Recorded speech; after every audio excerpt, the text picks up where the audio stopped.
Welcome to Lecture 32. We'll be covering mixed variational principles. It's a special topic. Here we have a cantilever beam with a distributed load applied to the beam with a cosine distribution. The total potential energy was found to be this. And here you have the energy from the bending, and then there's the energy due to the loads applied. And we can develop the weak form. Here's the weak form of the problem. We're turning this total potential energy, taking the first variation. And then when we do that, we find this equation, which is similar to the weak form of the problem. And we can use finite elements, which I haven't discussed in great detail yet, but we can use finite elements. And from there, you can then plot the solution from finite elements, which matches the exact solution for the deflection. You can see here the deflections are quite accurate.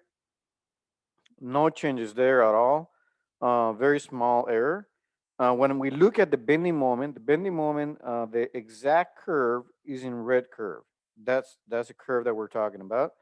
That looks really good. When we examine the blue line, which is a finite element, it's a straight line. And why is that? So the finite element used an approximation that was of cubic term, but the bending moment is a second derivative of the displacement. And since the approximation used was cubic, then the bending moment is linear, which is what you see here. You get a linear distribution, which is off from the exact solution.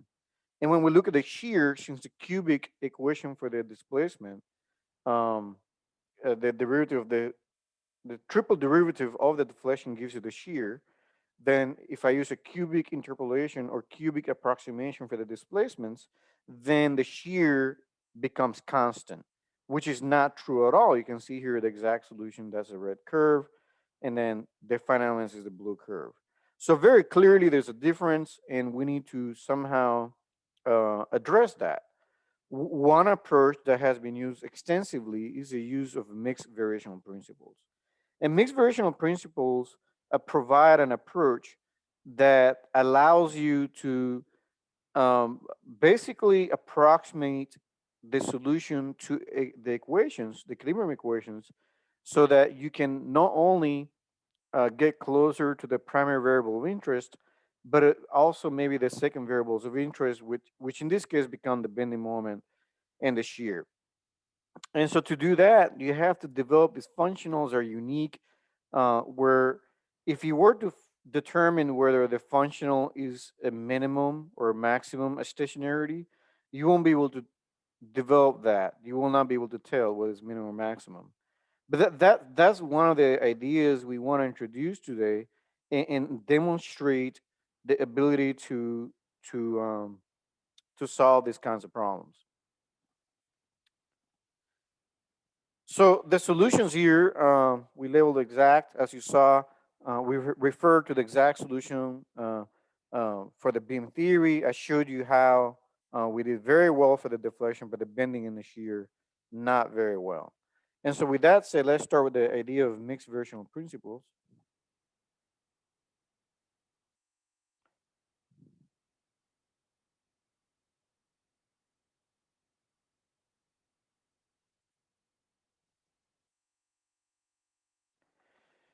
And we will approximate, so the approximation with one field functional leads to better accuracy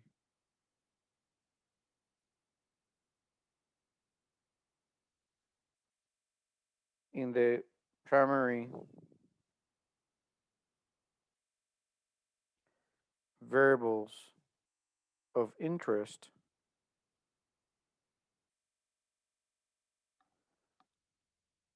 than secondary ones.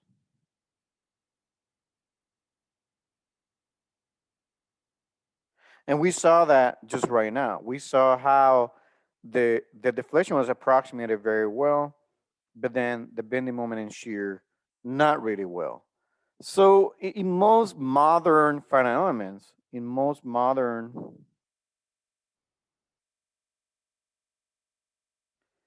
finite element software, we've seen how, for numerical reasons, we have to use a lower order equation. So, for numerical reasons,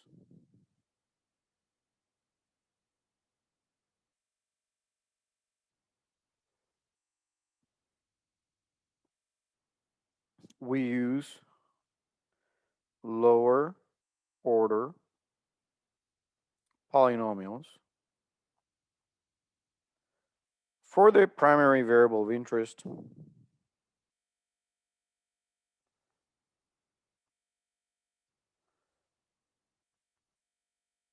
which can result in greater inaccuracy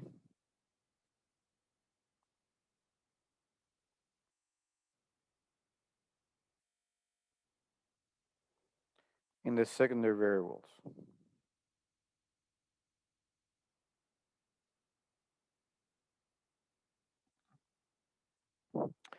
And so, how do I accomplish this? How do we make these um, how we make the primary variables and secondary variables as equally valuable so that the approximate solutions are of similar accuracy for both variables of interest? And the idea there was, can we come up with a way of varying not just the deflection, but maybe the stress as well? So that's where the Reissner principle could come into play. Reissner principle. And this is called a two-field approximation.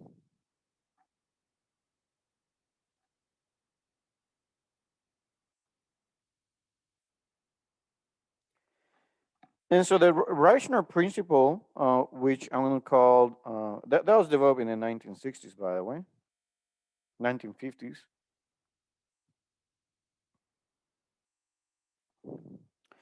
We have that pi is a function of ui, but it's also a function of stress. And the functional it was come up with is sigma ij, epsilon ij, minus the energy here, the work done. So that's basically your constitutive law. And they have minus integral fi ui dv. And that's your body forces here, this fi here. I can just put bi to be consistent to what I've been using in this class. And then you have traction specified on this boundary, ti ui ds. And so what we want to do is determine what are the Euler-Lagrange equations that, what are the Euler-Lagrange equations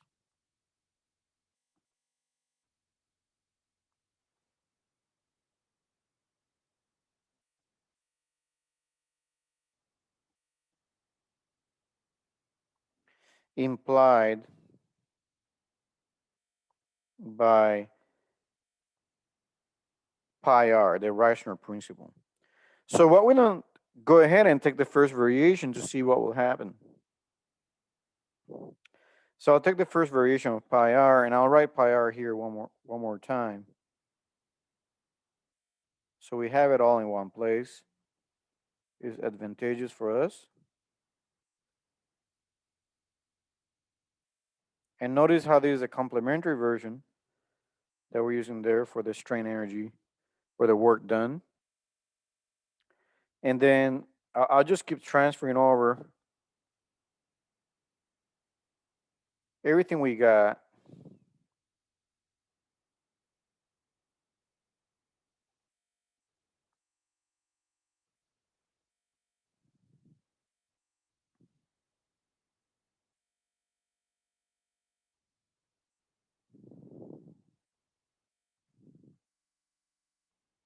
And so I'll take the first variation.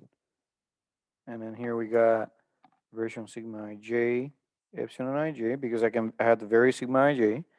And since epsilon ij contains the deflections, then I also have to vary that.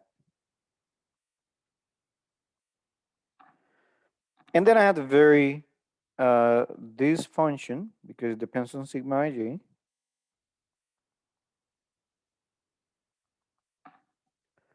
And then I can close a parenthesis and have dv. Now the body forces in our example are not getting varied, nor are the tractions.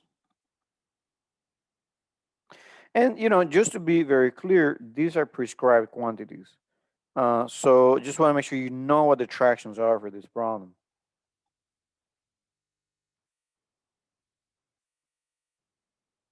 And I set this equal to 0. And now what I'll do, I will want to notice, we've done it many times, but we demonstrated that this is equal to sigma j del ui comma j. I don't want to dwell on that. We already know that because this is equal to sigma ij epsilon ij plus sigma ij omega ij, the rotation tensor, and that's 0. So we already demonstrated that over and over and over, so we won't dwell into that.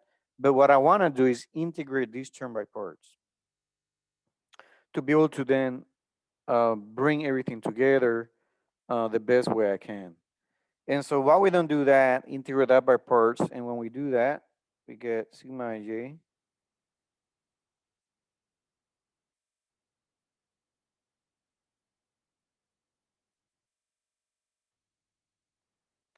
and now I got that. So now it's a matter of entering everything in here. And I can now organize everything. So you can see here I have a del ui here, del ui here. Sorry, del ui in the volume integral. And I have a del ui there as well. So we can combine the del ui there.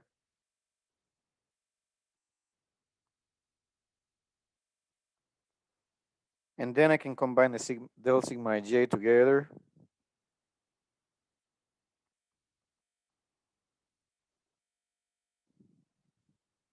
You can see I have one here and one there.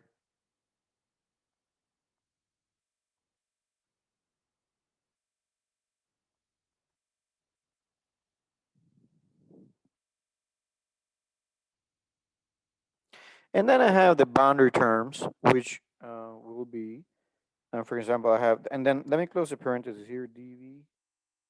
And then I'll have plus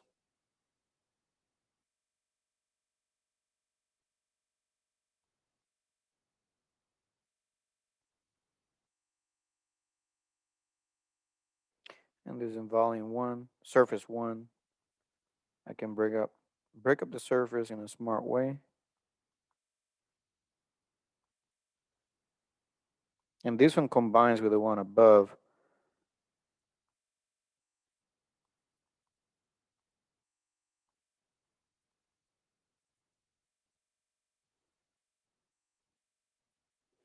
And so then for any del ui del sigma ij, by the fundamental lemma of calculus variations, you can see here that the ordered Lagrange equations are the equations of equilibrium.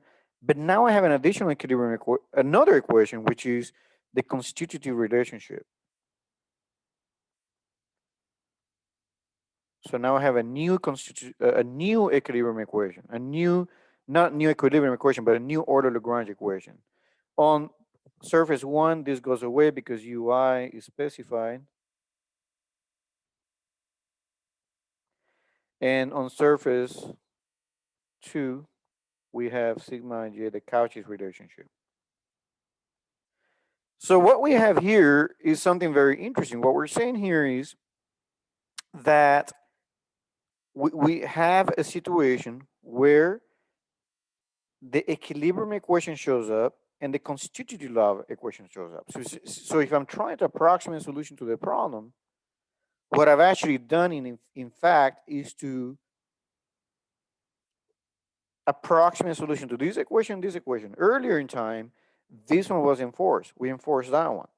But now both of these can be approximated, the solution to those equations. So that gives you more degrees of freedom to try to get to the best answer while keeping the primary variables and secondary variables, right? We decouple those variables by independently varying them, stress and displacements.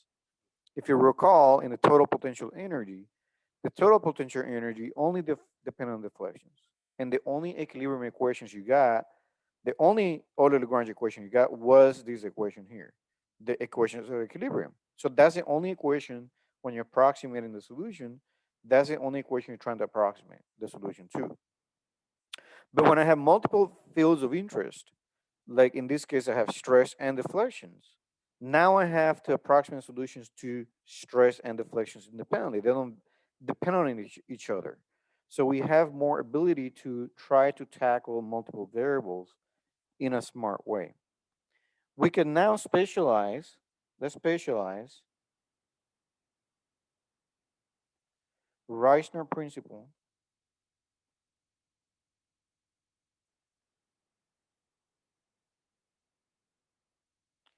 for the order Bernoulli beam.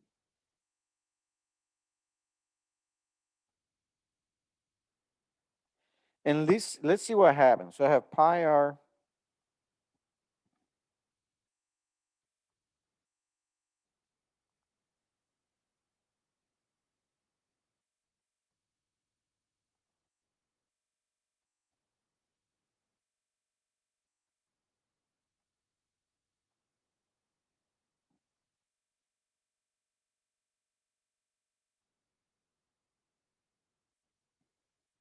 and the only non-zero strain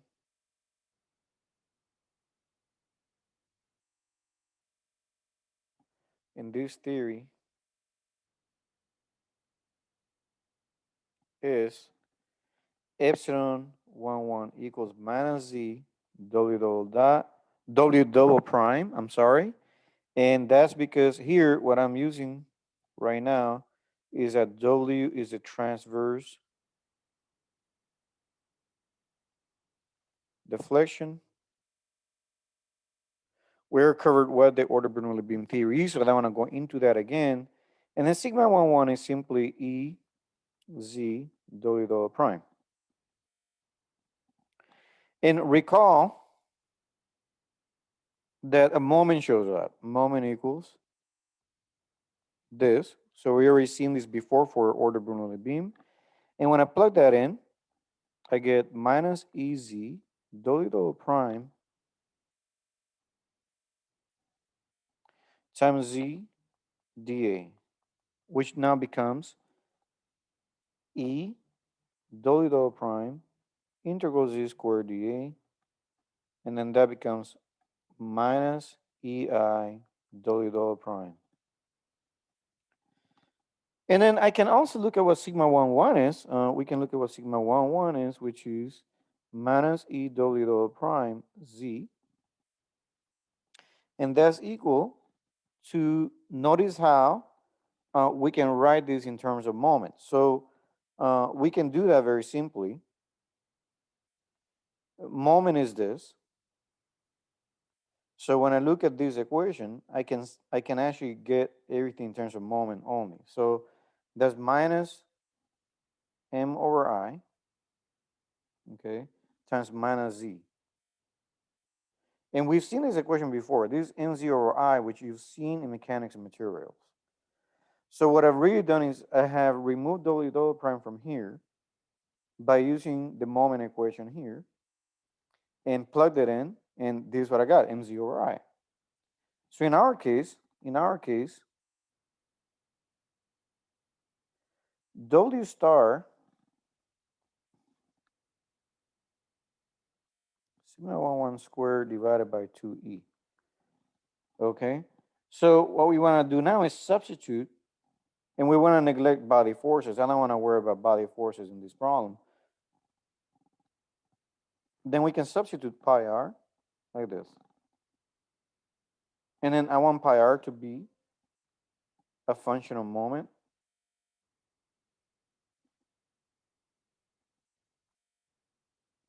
I apologize.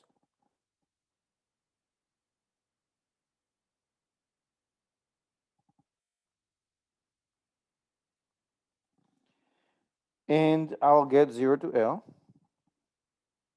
in our case. 0 to volume, I'm sorry. We're looking at a volume, not 0 to volume, volume of mz over I.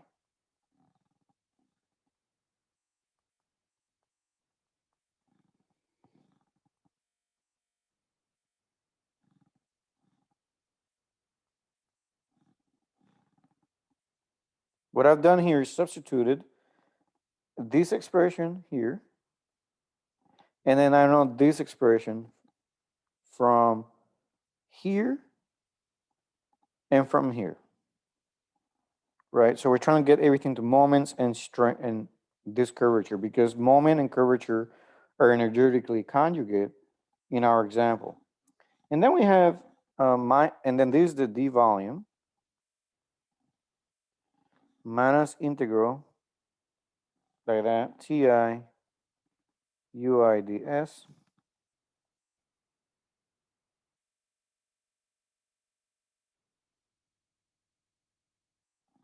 You can see here we have a z, and here you're going to have a z squared. So we could integrate over the cross section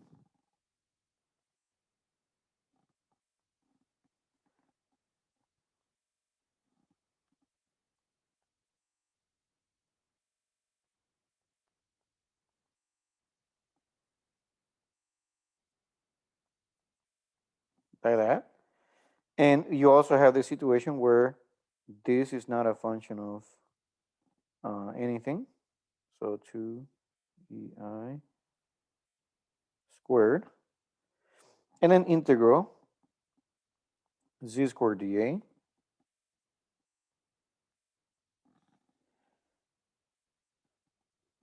And let's assume there's no traction loss applied. That'll make it easy, everything for this example problem, no tractions applied.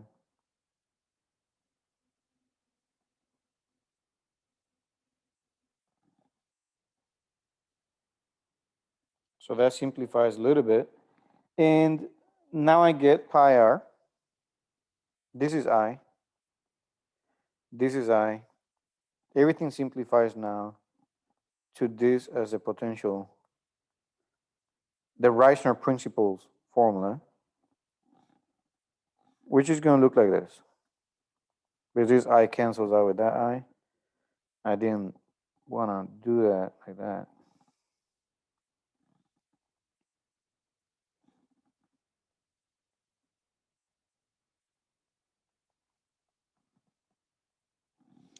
And so that's the Reissner's principle.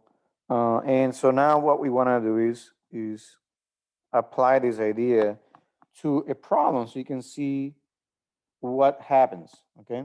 So let's look at an example. If I were to use this Reissner principle for a beam, this has been specialized. Remember, specialized for a beam. Okay. One more time, let me remind you what's going on. The total potential energy, the Euler-Lagrange equations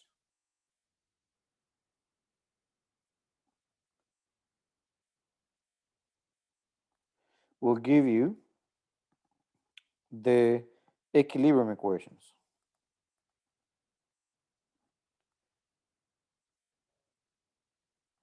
And we're solving for ui, that's a primary variable of interest. The complementary total potential energy gives you the kinematic relationships.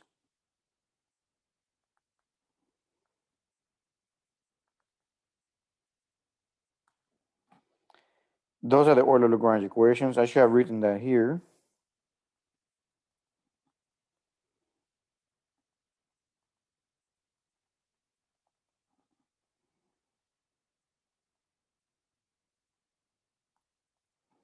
And then here you're solving for stress. And again, if you solve for ui, you can find strain from there. And once you know strain, you can solve for stress. Here you solve for stress, get strain, get deflections. But you're going to be accurate to this first. What if I want to be accurate on both at the same time? Then that's where the Reissner principle can be helpful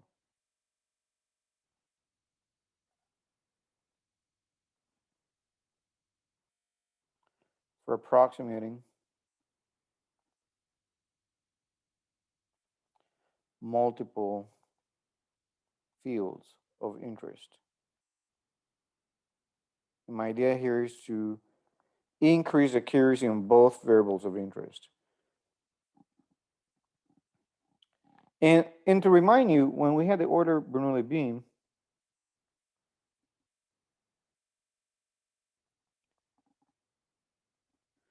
using TPE, we found this as the equilibrium equation.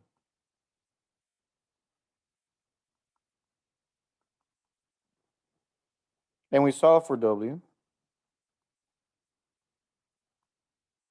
And the bending is this one. You can see here, if I solve for W, approximate the solution to this one, and I use a quadratic equation, then this becomes constant. That might not be the case in many cases. I'm forced to get a constant.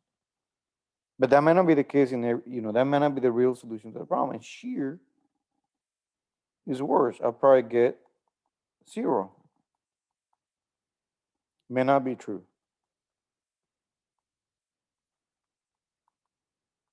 But what if I can approximate the solution by using this instead? Now I can vary everything.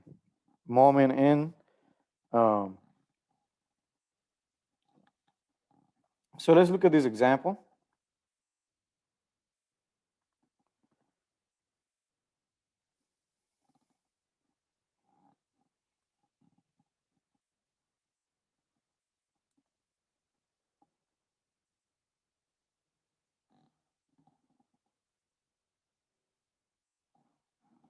I'll load apply it in the middle. And I'm looking at approximate a solution to the problem. One possible solution is one approximate solution.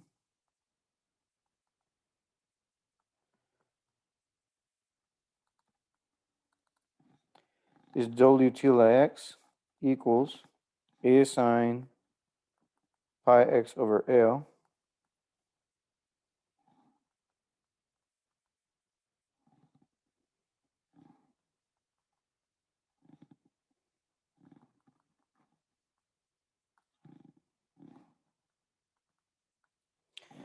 And when I look at this, the moment now gets the approximation of the moment becomes EI W double prime.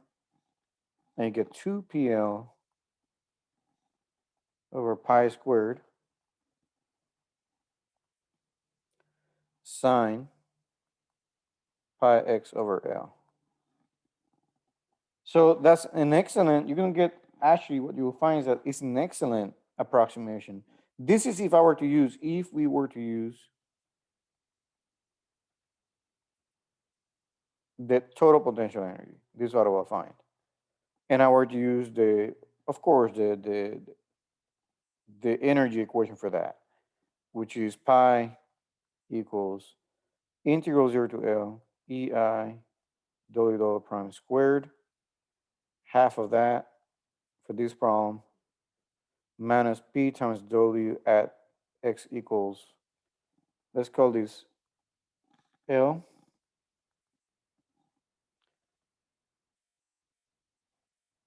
So if you were to use that, you will find that this is actually a good solution. Great agreement.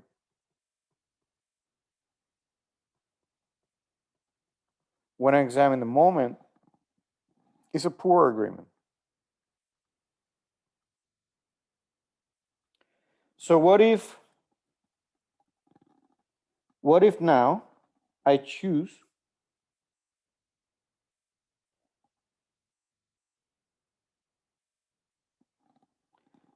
what if now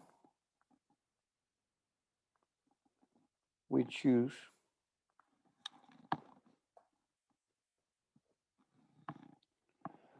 something like this?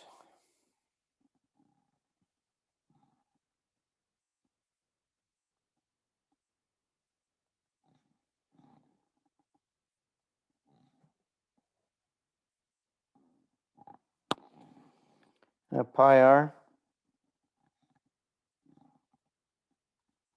and I use the Reissner principle.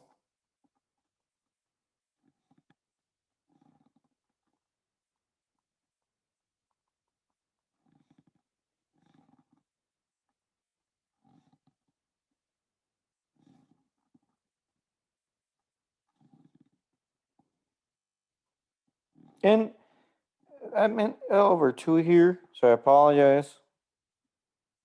Let me fix that here. And then that's also L over 2 here. And I'm doing half symmetry, why not? So I multiply the energy by 2, and that makes everything a little bit quicker. I can also make this L over 2 here to keep everything simple. And I'm looking at half of the beam, so that's why I converted this problem into a symmetry problem, which is totally acceptable. It just keeps things a little bit cleaner.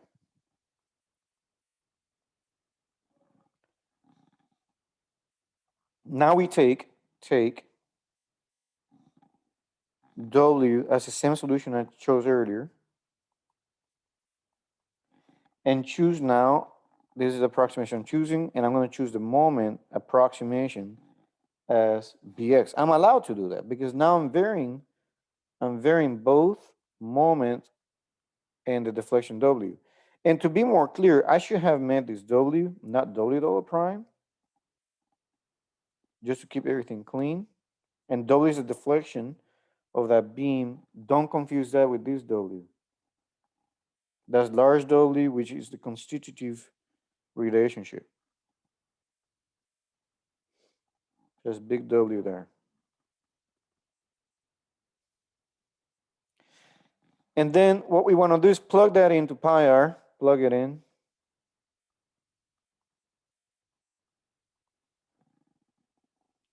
And now we have pi r, which now becomes a function of A and B when I plug it in. And so all I have to do is now take the partial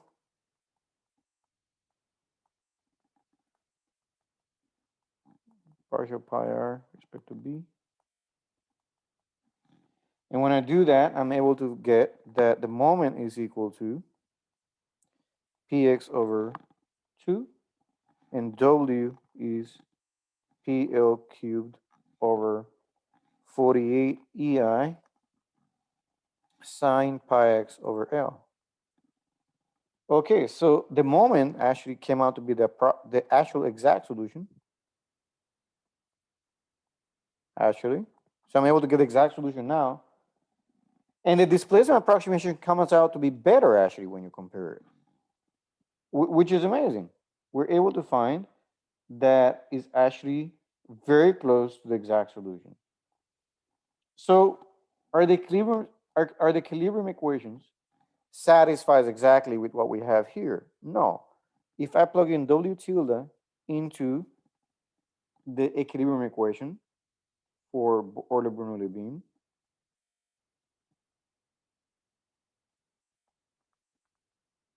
is this.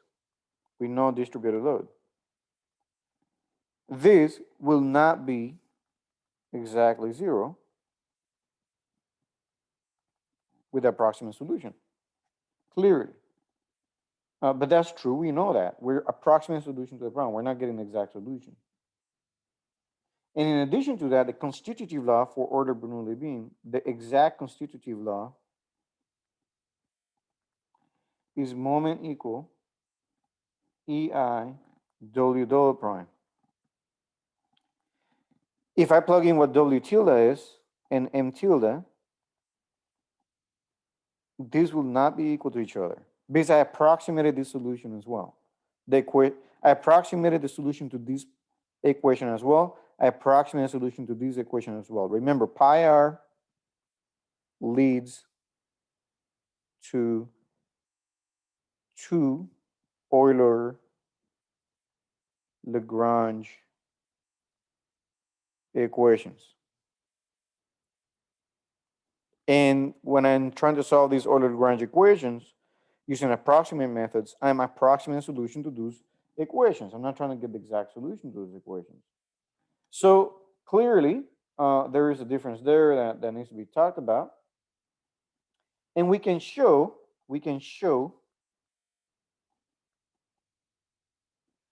analytically that pi r is neither a minimum or maximum at stationarity. We cannot guarantee what is minimum maximum.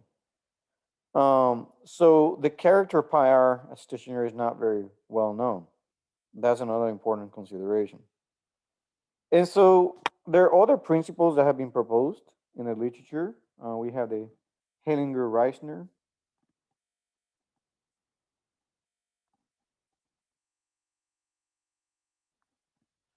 principle. That's a two-field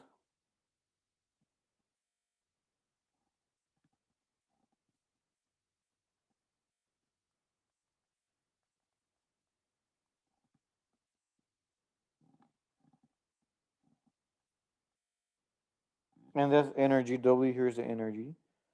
But now that's the regular version, not the complementary version.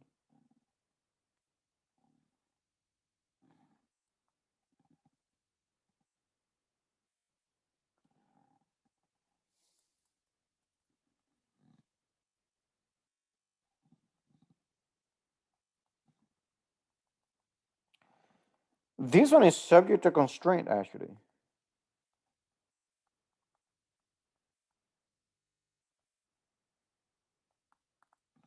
And that constraint is epsilon ij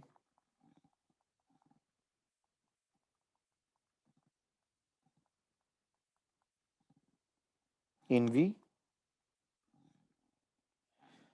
and ui equals ui bar in on.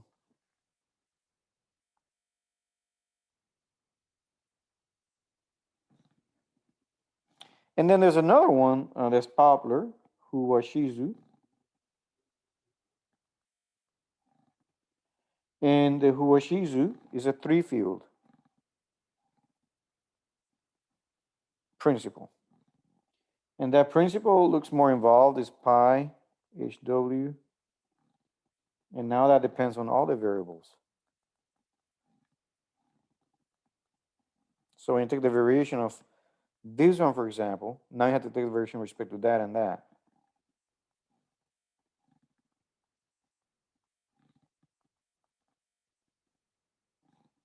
I apologize.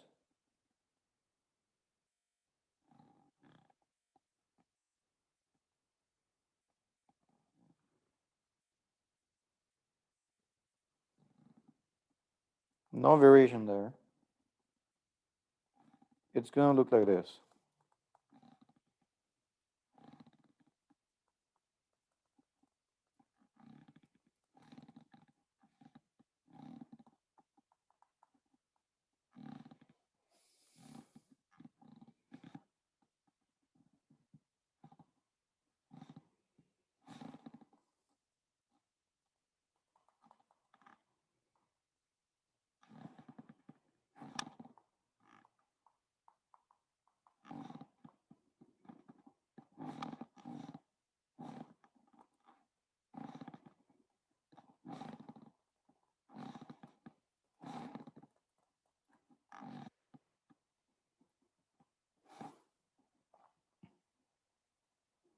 And here, we're prescribing ui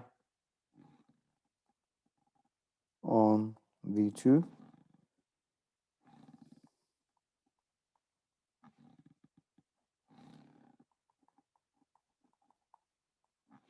And here we're prescribing ti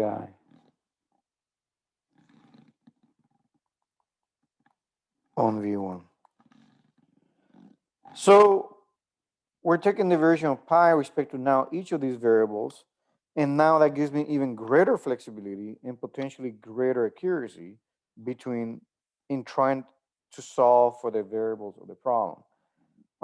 This field should give you three equations. This will give you three Euler-Lagrange equations.